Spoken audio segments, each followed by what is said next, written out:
Hello, everyone, and welcome back to the Aegis Team League as we bring y'all week number 4 of all these high-level team matches. I'm Salty Boy, and I'm going to be bringing you the action tonight along with Laser Edition. Laser, how are you doing tonight?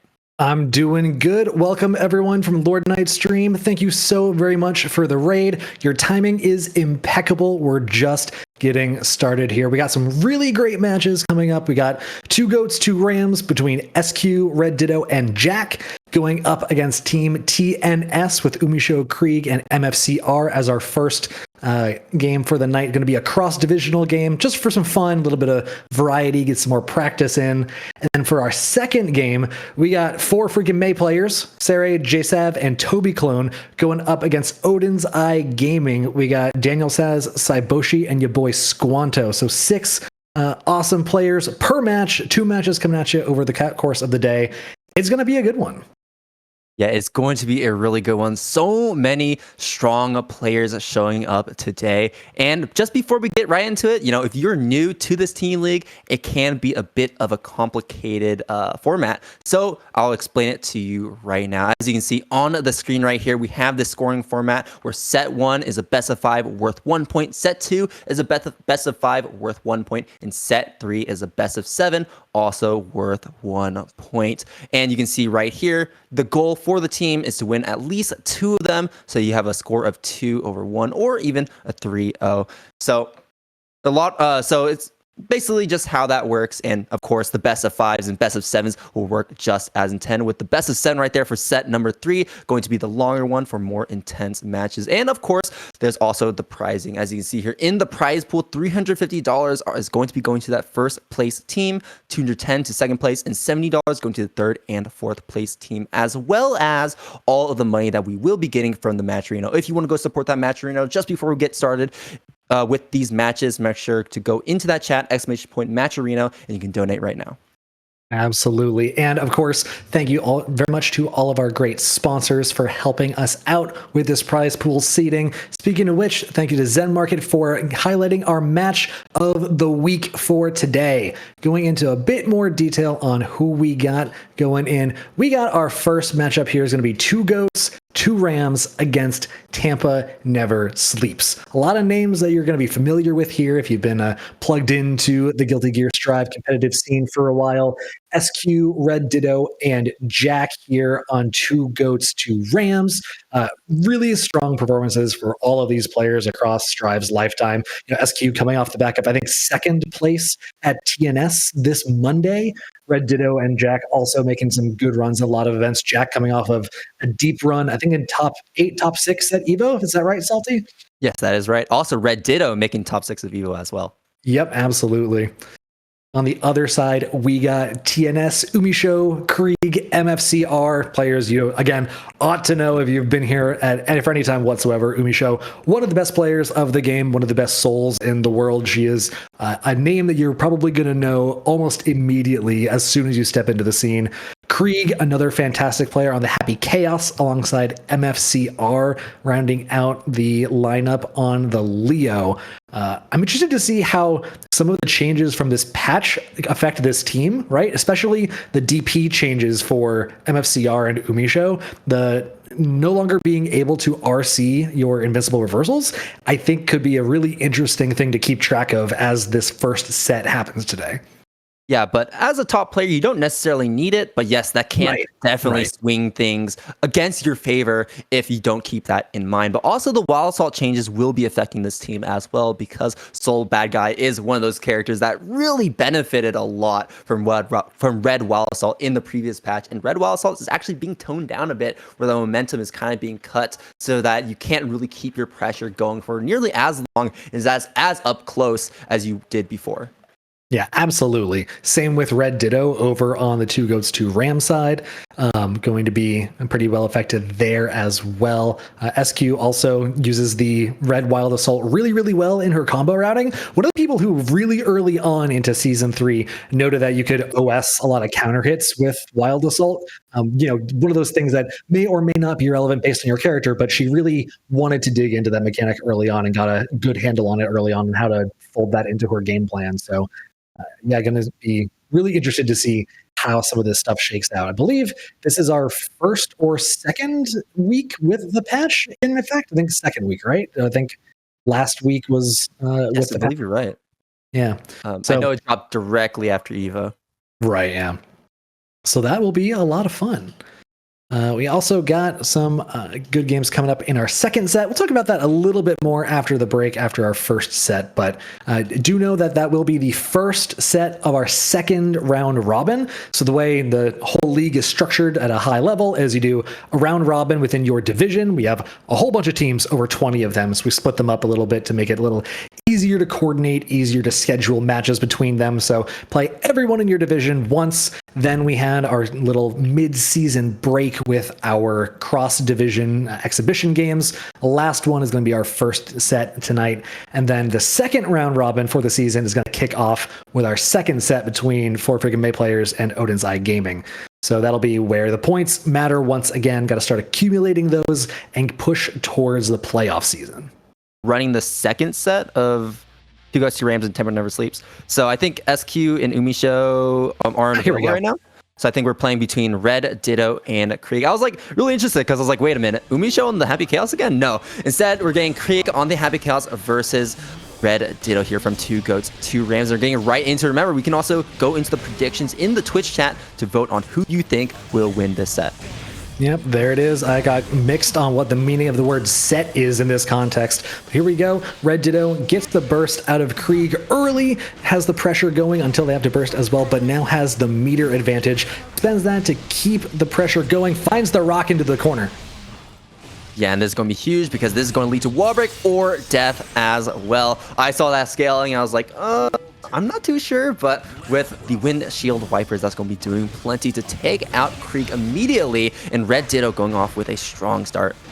Yeah, now we got Krieg has a lot of burst building back here, but already stuck to the wall. Got the first wall break coming through. Meter is built up for Red Ditto here, but the counter hit for Krieg means that might not matter yet. Oh, we got a drop here, a little rare for Krieg, but a second wall break coming here alongside the super. Keeps the burst, not going to use the Wild Assault because after that patch no longer gives a hard knockdown. Yeah, absolutely. Another big change that you have to note as well is that burst comes out much slower than in the previous version. So you got to be a little more thoughtful of how you use that wall assault or deflect shield in your combos. But right now, Red Ditto doesn't even need to worry about using it at all as we take that first game over Krieg to set us off for a very strong start. Yeah, really good start here for Red Ditto. The first game can be really, really impactful if you can get the momentum in your favor, especially in these kind of shorter sets. First to 2, first to 3, first to 4 can all have very different tempo implications for the first game. So seeing how the adaptations will come through for Krieg is going to be paramount in this next game.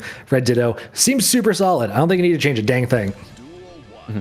Yeah, and we still have plenty of time to adapt as well because that was only the first game of this first to 3. Red Ditto still needs to win 2 more if we want to take it over Krieg, and Red Ditto is looking to do exactly that as Krieg is already sent through the wall and Red Ditto has access to that positive, building up enough meter for that YRC as a defensive option and keep Krieg here locked in the corner.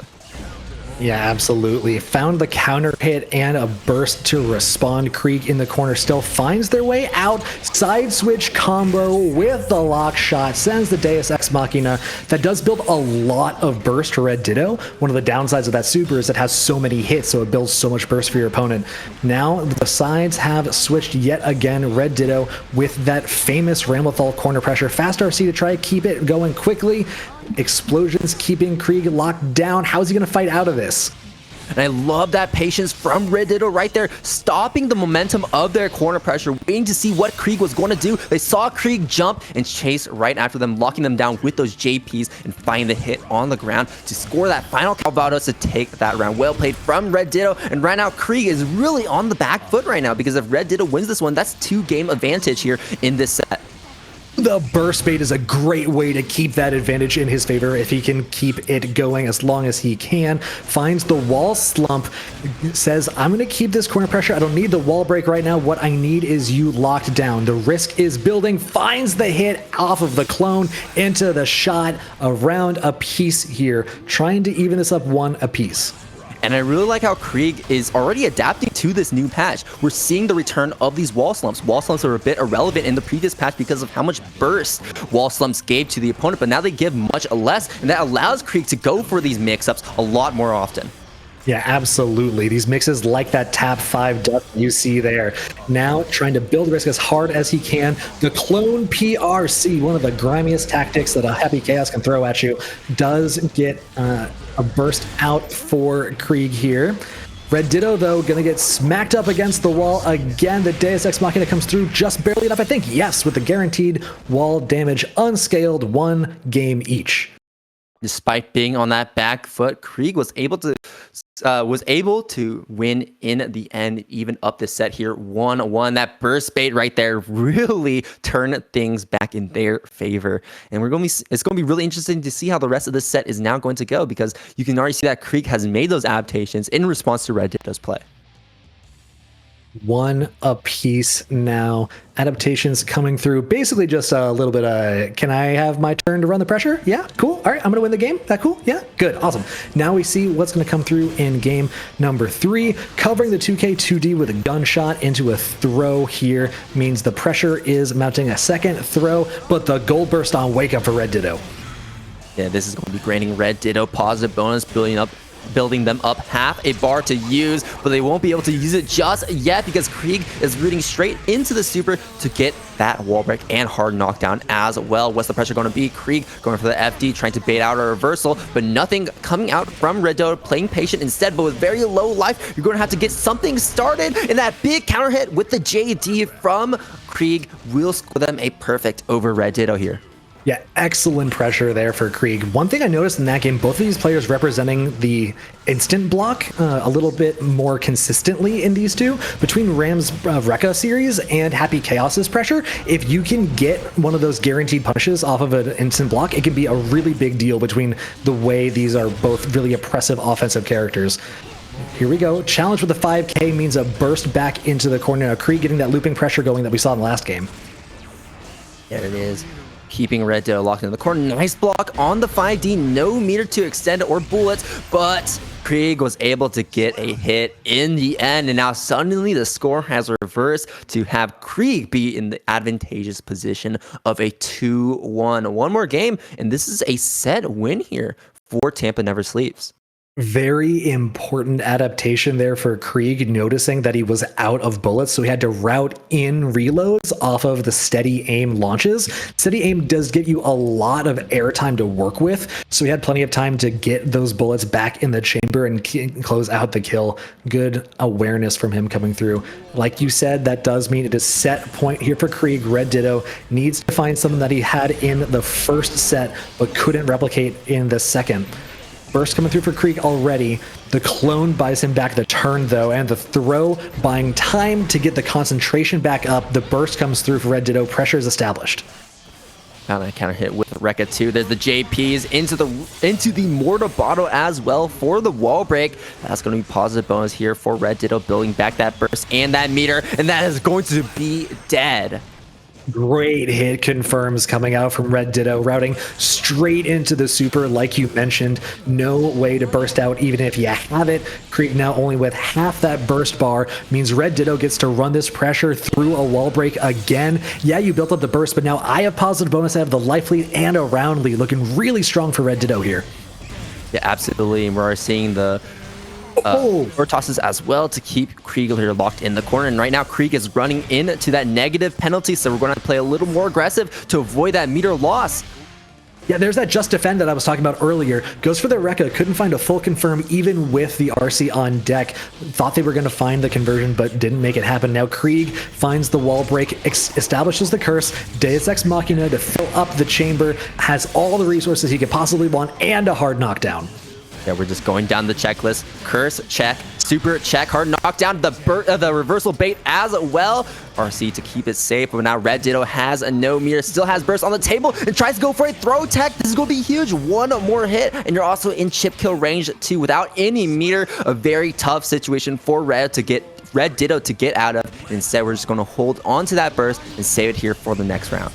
I love how Krieg was like, all right, I got the wall break. I'm just pull up and unload every bullet I have on you and hope I have time to reload. absolutely fearless. But now Red Ditto fearless, trying to take the next round in response. Not a hard knockdown, but does have the positive bonus. Counter hit at the reset, baits the burst, has the meter to route into that super after the wall stick. No, doesn't even need the wall stick. Goes straight for Motobato. Closes out the round. 2 apiece now. Set point between these two for TNS and 2 Goats, 2 Rams. And I really like that adjustment from Red Ditto at the end there. We actually saw that situation before where Krieg bursted on that 5H counter hit. And you saw that Red Ditto went for the RC, saw that he didn't burst, so he took that advantage to gain space, right? And after they did that, they're like, okay, I still have time to beta burst if possible. And that's exactly what Red Ditto did. I mean, very well played, very strong adjustment as well, because we only saw that situation once before and already able to avoid it entirely. And once again, we see an early burst here for Krieg. That's something that Red Ditto has been doing such a good job of winning round start. But it doesn't matter now that Krieg has the corner pressure. This looping structure can be extremely difficult to handle, but the FD buying space of Krieg keeps having to spend some time to walk forward. Look at how high the risk is, but no bullets. Oh, and what a backdash as well with the counter hit, close slash. This is a great starter here for Red Ditto to throw Krieg here in the corner. One more hit, one more interaction is going to be doing it for really honestly both of these players. I want to say no, not quite. Scaling just a little too much. So we're going to have finds the wall break though. Yeah, and that was a really important interaction too, because the super refilled all the bullets when Krieg was absolutely out. Now one more shot will do it. Going for the chip damage like you were talking about before. Runs out of concentration and bullets though. Straight into the Motobato. Recognizing the situation, recognizing the mirror. Set point for Red Ditto. Yeah, and you saw that round start as the area shift as well, where Krieg backed up, expecting that RC, super RC, but right now they have to worry about much more things as Red Ditto just needs to win this one round. We're on the set point as well for the team, and this is a huge hit. We have meter for Calvados or Motobato. We're just going to root right into it to avoid scaling. And we have the hard knockdown to establish pressure. The BRC went for the mix, couldn't find it though. Krieg just gets the back throw incident, establishes the clone, trying to set up that wall. But look at all of the shimmies coming through for Red Ditto, finds the neutral into the air, means Red Ditto takes the set over Krieg 3-2. And this will score 2 Goats, 2 Rams, 1 point over Tampa Never Sleeps. So this is already a great start for the team as Red Ditto was able to close it out in the end. And one thing I really want to note about how Red Ditto played that matchup against Krieg that I really think gave Red Ditto the edge in a lot of situations was how they rooted off of clone. You see they went for moves like 2K or far slash or 5H to clear the clone. But the most important part really was not even just the moves that they used to clear the clone, but what they did afterwards. Because remember, if you hit clone, you can cancel into another move, into another special move. Or you can jump cancel. And we saw Red Ditto do that a lot where they hit it with like maybe like JS, then they jump canceled, and you saw that Krieg was trying to take advantage of the fact that they cleared the clone to maybe gain space or maybe even take their turn back. But because Red Ditto went for something unpredictable like an air jump, an air cancel, it threw them off guard, and Red Ditto was able to get that hit in the end because of that. Yeah, usually the clone is RPS in favor of the Happy Chaos. Red Ditto, like you said, did a really good job varying and rotating their options to make the RPS a little bit more in their favor instead. We got word that we have Umisho in the building, so to speak, so we will be able to run the rest of the sets as we expected. Just a reminder, this is in fact just an exposition. Yeah, I guess that's the right word. That's a word for it. It's just for fun. Yeah. Exhibition. Thank you. That's what I'm looking for. Yeah, these do not count for standings in the league. This is a cross-division game. So, yeah, but honestly, I feel like this is like one of the most important exhibition matches that we could be watching, because this could be a potential playoff match or a potential finals match as well. So this is kind of giving you a taste of what we could be seeing later into the season. Yeah, this is great scouting. And now we got our second game, SQ going up against Umisho on the Happy Chaos instead of the Soul. Yeah, very interesting. It looks like Umisho is going with that Happy Chaos after all. Right now, SQ is making sure that Umisho is not able to pull out that gun. Yeah, you can be on HC, you can be on Soul. Either way, Ram corner pressure comes for everyone. But the roll through into the side switch, into the Deus Ex. We've seen this one before. Hard knockdown, baits the reversal, but the PRC behind for SQ means they get out scot-free. Running this pressure in the corner now. YRC comes through for Umisho. Up into the corner, throw in response. It feels like we've been here before. The tap dust gets the wall splat, closes out the round just as the burst became available too. Great timing. Yeah, that's going to be the round going to Umisho. A fantastic comeback right there against SQ. And Umisho is looking to continue this game plan, gain that burst, sending SQ to full screen. This is where Happy Chaos can shine, but SQ with the reverse close slash. Very interesting anti-air. And that's going to be a wall break here for SQ, burning the meter for the Mortal Bottle, gain that hard knockdown. But what's the pressure going to be afterwards? Going for the meaty close slash, a YRC from Umisho, and now the gun pressure is going to be start looping. But there's no bullets to make that happen. Umisho gets caught out with the resource management game, means SQ gets to throw the Calvados, gets the round. We're now at 1-1. That super does so much damage, I swear it jump scares me every single time. Yes, it is a bit of a, what do we call it? A gut crush? I feel like there's like a specific term for it. But because it does so many hits, when you're at low health like that, that's where it's most important to use it, even if it builds up the opponent a lot at burst. And right now, SQ is okay with spending it right now because Umisho already has full burst. And look at that, 70% of that life gone, and SQ is looking to keep Umisho here locked in the corner, but actually really smart burst from Umisho, using it on when SQ had that sword out, so they were swordless for a lot of that mid-screen afterwards. Yeah, and meanwhile, Umisho was out of concentration, gave SQ time to try and run the mix, but the PRC mix did not land. Umisho now in control of the tempo. SQ has burst behind it. There it is. Ooh, the run up means Umisho gets another conversion, establishes the curse, puts down the super. Guaranteed damage with the wall is not going to be quite enough, but the curse is still applied, means we get to run anything we want to here. A simple gunshot to the face will close out game number 1 in favor of Umisho.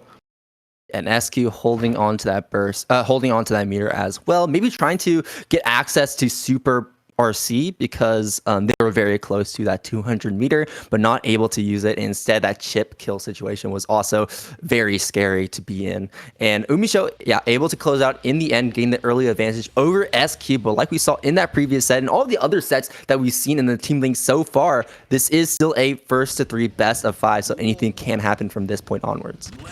Absolutely. I want to see SQ crank Umisho's risk to absolute full tap 5 dust into super again. That was insane. Gold burst with this for gold SQ. burst, you might see it. Absolutely. Fast RC still has another bar to put behind this counter hit 2K2D, but didn't convert. Now we're just going for the typical sword pressure. Strike, throw. Now we got the super to put behind it. Look at this damage. No, not quite, actually. I'm surprised it didn't kill.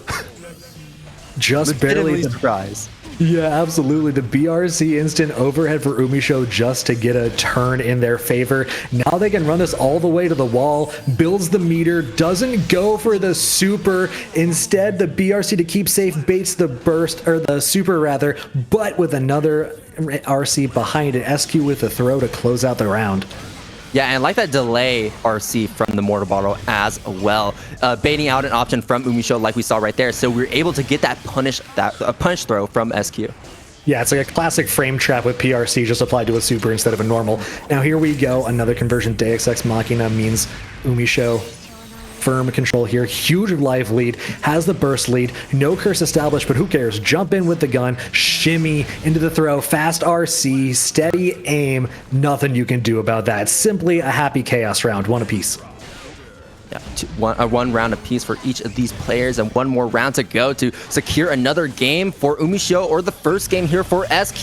And right now, SQ is trying their best to avoid all these bullets, but with that curse applied, that's going to prove to be a very hard task. Gets counter hit with that retreating air normal from Umisho. We're rooting straight into that super to refill those bullets, but we're low on that concentration gauge. We're going to have to find some time to try and recharge it. And all of this is off of a backdash, an air backdash shimmy. Now SQ fighting back, can't find the meaty though. The burst is baited. Umi show deep in SQ's brain right now. She's got 2-0 in her favor on the set.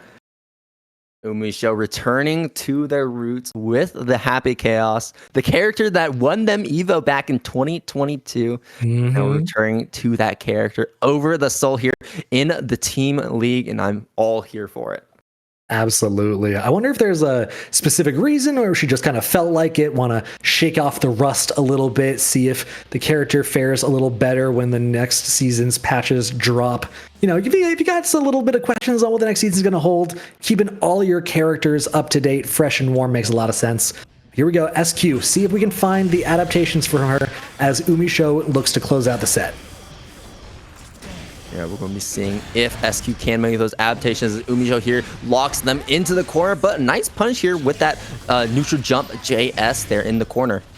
Yeah, that's one of those adaptations immediately, is that we've been seeing Umisho go for a lot of throws exactly like that. SQ going for the neutral jump is trying to avoid that pressure. Doesn't matter though when Umisho has everything in the bag. The mind game's deeply in her favor. Deus Ex refilling all of the resources. No curse applied. SQ with the back throw, trying to get the pressure going again, but the 2P mash for Umisho converts into the round. We're on set point.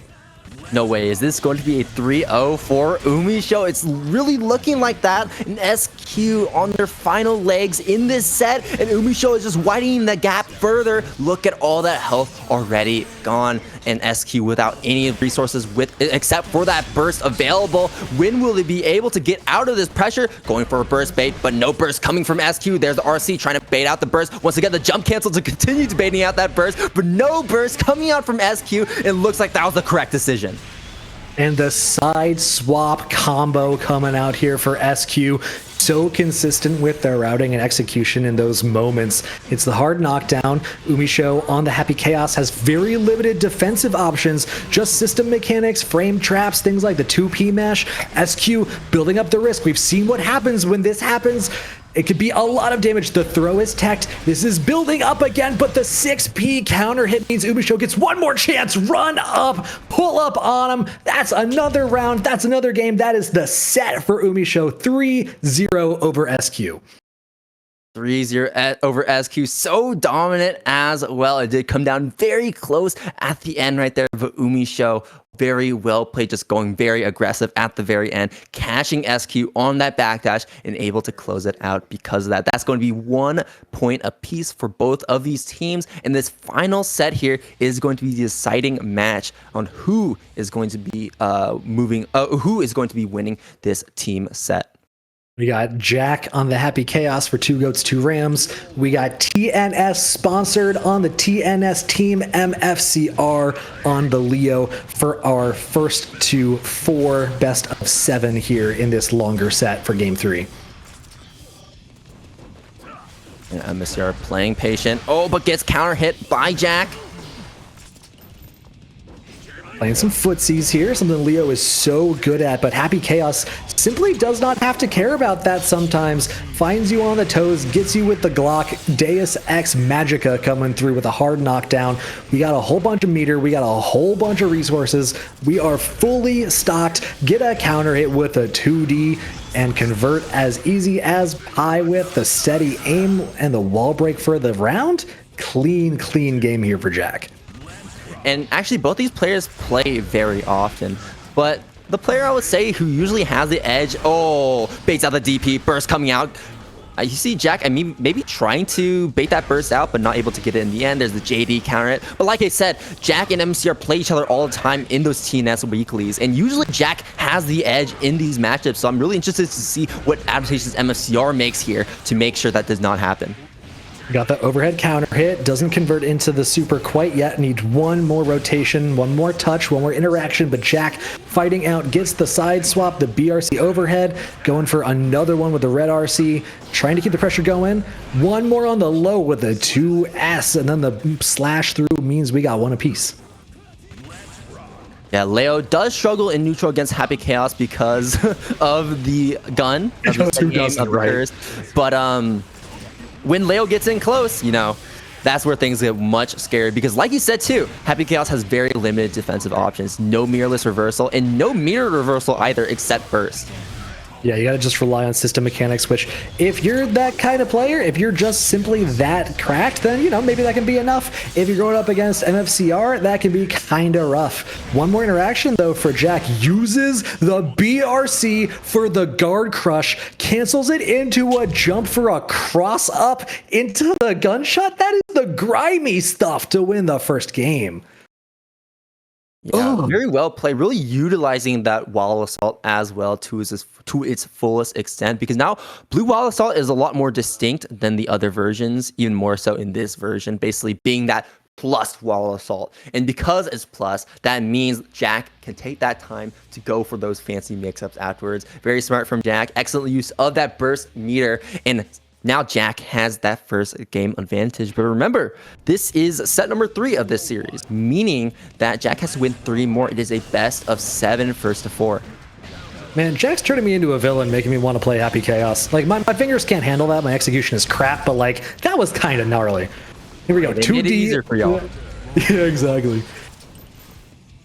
Here we go, back to neutral, burst expended for Jack. MFCR, the run-up 2D, the Leo classic. Now we got the basketball dribble loops into the setup. Ooh, we got the wall break to go behind it too. Can't quite find the super, but who cares? We got the kill.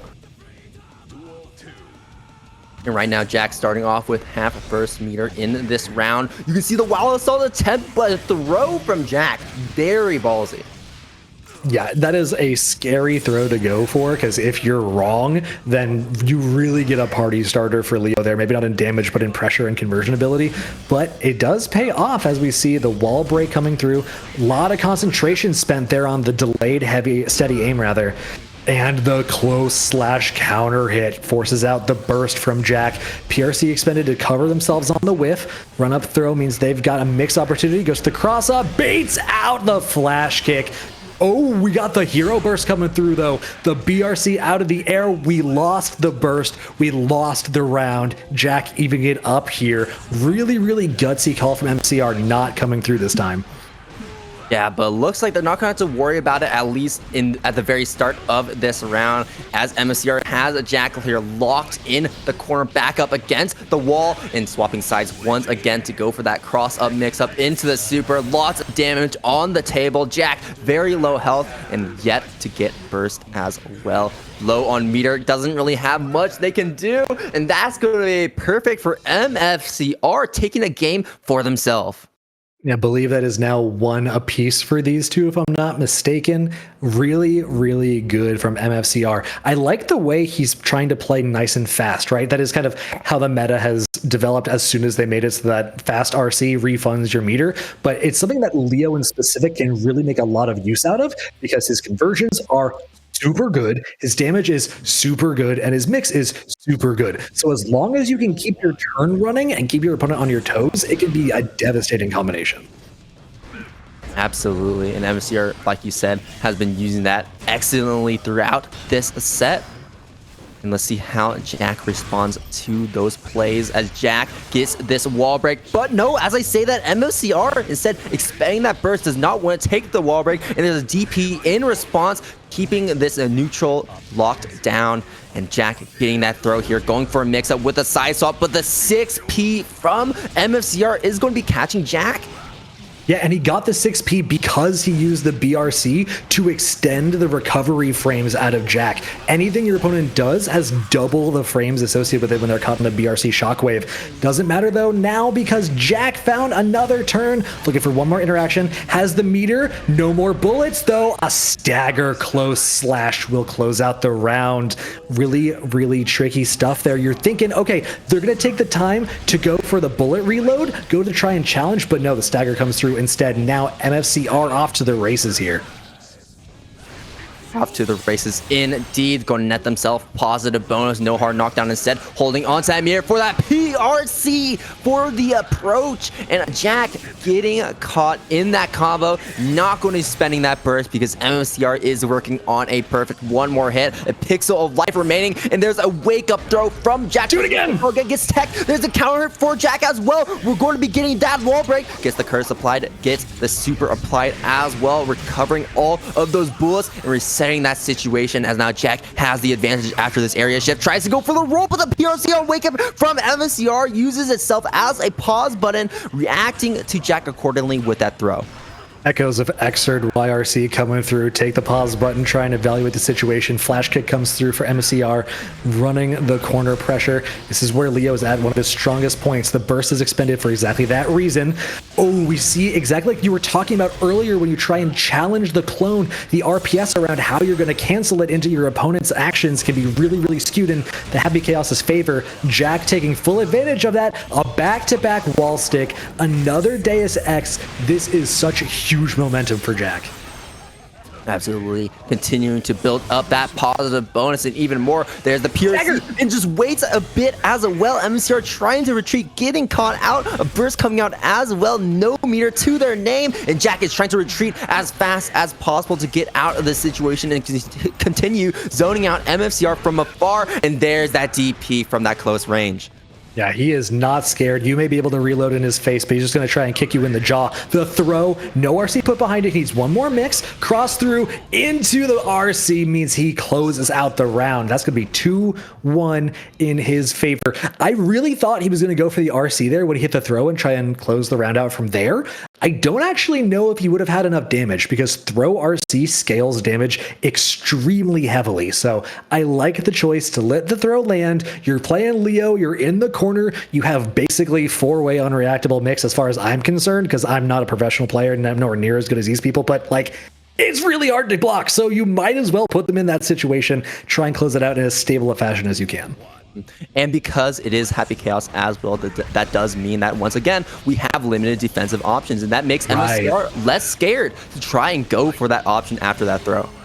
Absolutely, for sure. Now we got another neutral in favor of MFCR, getting the better of Jack in a lot of these unadvantaged situations. Oh, the overhead is going to be easy to interrupt, so he uses the PRC to frame trap, finds a counter hit into the round. The structure is beautiful. Yeah, absolutely. And MSCR find that cross up, but going to get mashed out against Jack is going to be bringing MSCR to the wall, gets that wall break, but look, very little damage. The most important part here, though, is that we're going to be getting that burst and meter gain back here. Counter hit, close slash after that DP, no burst coming out from MSCR. Instead, Jack is going to be spending that time to recover all of his resources. Once again, spending the super, get this hard knockdown, and MSCR very low life, but we've seen MSCR come back from worse, and that is not going to be the case this time around.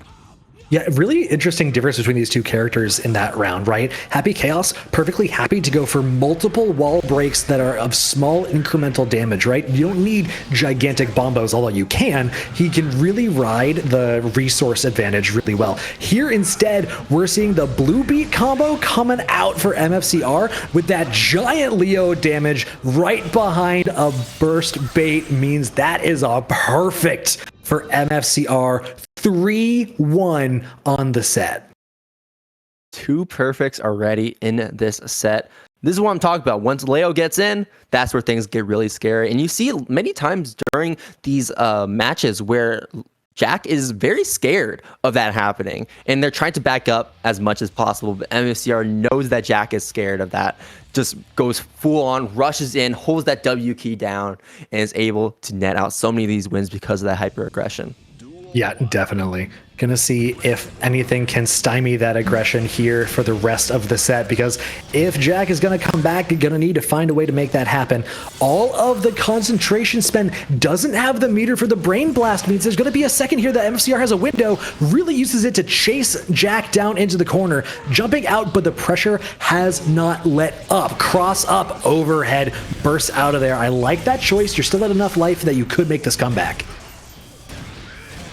MCR electing to play patient while they're under curse. In a late burst as well, we see MCR go for a lot of these late bursts, and we'll see exactly if that burst is going to be working out for them, because Jack is going to be able to get this wall break situation. B or C right there, tries to go for a throw, but a jump out from Jack is going to avoid it. And right now, MCR was in a back turn stance and is continuing to pressure Jack, but not anymore. Tries to go for the DP, but a little too far out, and Jack, even though we were baiting it out already, completely avoids the DP and gets around for themselves. And that was all off the back of a 2P mash. Like, the way they bought the turn is by mashing and then not canceling into anything when MFCR expected another move to come through. Now we got the Berserker Barrage coming through for MFCR, getting the wall break. Jack down to what, 40%? Has the burst behind it and another stock, so might not want to try and be a hero quite yet. We got the looping cross-throughs coming through, the tap dust, fast RC into the 2H for the pickup. Oh, Leo scares me. Another perfect as well. MSCR with 3 perfects to his name. He's going to get one more. No, that's not going to be the case. Jack going to deny him that possibility as Jack sends him through the wall, getting that early positive bonus, hits him with the low on the approach, and sets him up with the curse as well. You can see that Jack trying to jump up into the air, keeping MSCR away from far, but MSCR being very aggressive, goes for these anti-airs like those 6Ps, but this time around, Jack is one step ahead, canceling into the RC, seeing what he's trying to do, and taking advantage of that situation. Counter hit trade from both these players, and now he's staring down the barrel of a gun. Yeah, that'll do it with the fast RC coming out of the throw into the super. Not gonna be the set quite yet. Jack fighting back 2 to 3 here, if I'm not mistaken. Really, really interesting scrambles there. The way the meter usage is developing between these two, they're using it almost only for like wall breaks and covering themselves in neutral when they whiff and maneuvering around each other so they can create whiffs. I really like the way these layers are developing, right? First, it started off with going for confirms, going for mix, going for basically something has already happened. How do I extend it? Now it's becoming much more about the neutral game, right? Much more about maneuvering and trying to figure out how to open each other up. Obviously, Leo has a myriad of ways to do that, and Jack has been doing a really good job of using their resources to do it through movement and like motion on the screen. I really like that adaptation. Yeah, absolutely. It's also playing into the mind games as well, which we're not going to be seeing just yet. But right now, oh, and there's the mash coming out. But Jack's still here, locked in the corner. Are we going to see another one? No, not quite. MCR using the RC into the cross-up as well, catching Jack once again, getting the punish, getting the overhead. And we see a lot of those situations where MFCR goes for that cross-up into just a raw overhead and just seems to be working on Jack very often. Like you said, it's an unblockable for all I know. I'm not reacting to that. Yeah, absolutely. If you can block that, I believe you. God bless you. But like, I'm not blocking shit. Now we got the knockdown coming through. Oh no, not a knockdown, just a wall break. Oh, this is big damage off the counter hit though for Jack. We got full resources already. Try and dump them as much as you can to get this next round. You did build back the burst for MFCR, but that's okay. So you got the hard knockdown, you got the curse, and you roll through the flash kick? Didn't even know that was possible. I thought that was going to cover behind him. And he got the round. Okay, Jack. We're making things happen. 1-1 here on the game. Counter hit, trade is neutral. The 6P for MFCR, followed by the wild assault to try and get the conversion. Jack spends the burst. Don't want to deal with that. The fireball game is not something we've seen much from MFCR. Uses it just to hold Jack in the corner, to force them to stay in the corner. The tap dust opens him up. We need one more interaction for the set. Yeah, absolutely. With a positive bonus as well, it's going to be a lot easier. Tries to go for the fireball once again, but this is why MCR has not been going for those fireballs, because you have Jack here reacting to them from full screen, whether it's with the gun or whether it's with those air dashes, making it over that fence and catching MFCR, dealing a good chunk of damage, getting that positive bonus, going to full screen, trying to zone him out, but gets anti-aired by the DP, tries to go for an overhead, but successfully blocked by Jack. A burst coming out, and that will be the round. That will be the set, going to MFCR as we score that final point for Tampa Never Sleeps to give them this cross-divisional win. Ooh, that was a fun set. I loved the way these two developed in terms of like how they wanted to approach neutral specifically, right? Like when these characters get the mix running, put you in the blender, they're both terrifying. They have so many ways to open you up, so many ways to convert into damage really stably and really explosively. But it was getting that first hit that was really the focus for these two throughout the entire set. How do I get it for myself, and how do I keep my opponent from getting it on me? So the way that the neutral game developed, I thought was really fascinating. I like the way Jack was, I said it before, focusing more on movement, and I like the way that MFCR was focusing more on go fucking kill you and use PRC to cover my whiffs so I get to keep my turn going and look for a frame trap. So I don't know. I thought that was really, really interesting. I liked the way these two played, and I cannot wait to see more of them as the season continues in the second round robin in their individual divisions. Yeah, absolutely. And we're going to be seeing one more team series to close off tonight as well. But before we even get to that, do look forward to that 4 freaking May players versus Odin's Eye gaming match as we go straight into this intermission. Yeah, we'll be back in just a minute. Don't go anywhere.